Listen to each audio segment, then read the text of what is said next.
We're following breaking news from De Pere. Fox 11's Angela Kelly joins us live with the latest on a group of fishermen who had to be rescued from the ice on the Fox River. Good morning, Ange. Hi, good morning. Rachel, about half an hour ago, the rescue boat brought those 8 people just right where the lock keeper's house is located along the Fox River. We're standing in the parking lot of the James Street Inn. Right here, we have Mitch and Andrew, right? You guys are out there on the ice. Please tell me, bring us from the beginning of the morning and what happened when you realized what was going on. We were just fishing in our shack. We had 4 guys in our shack doing fine. All of a sudden the current really picked up and we heard the 2 guys in the shack next to us yell that we were broken offshore. And at that point we packed everything we had, put it where in a tight little spot and hung tight. I mean, obviously, who called? Did somebody call 911? I called 911. You're the one who called? Yep.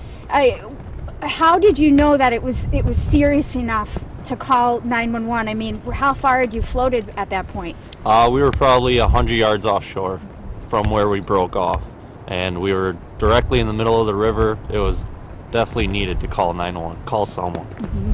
What did it feel like to be out there? I mean, can you actually feel yourself floating? Did you feel yourself break away? No, you couldn't feel anything. You just saw the current pick up. And fear, anxiety, nervous, you know, it was weird.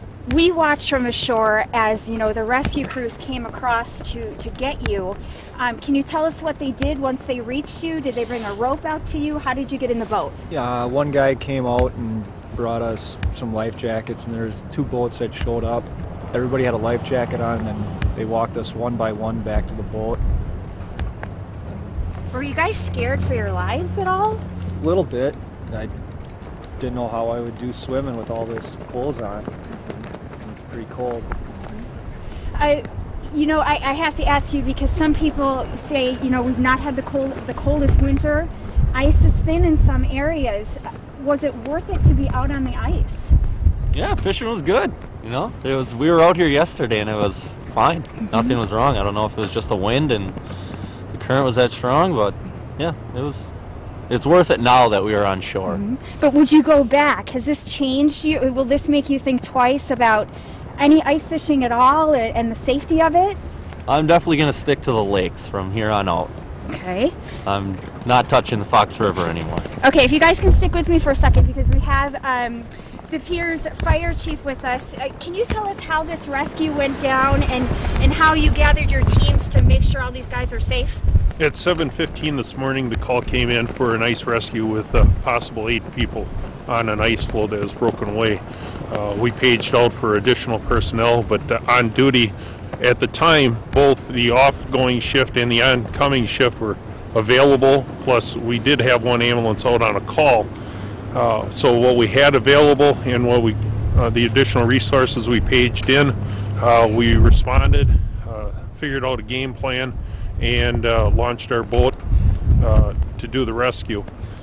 We notified the Sheriff's Department to send their airboat, which did deploy, but we did not use it. We acquired the utility boat from the construction company that was here, so we had 2 boats into the water. We navigated around the ice floes that were also moving towards the victims, and then we found a spot where we could get solid ice. The people went out and one by one moved them into the boats, and then from there we moved them over to the island where we could get them onto shore. No one had to be hospitalized? Nobody was hospitalized, no injuries.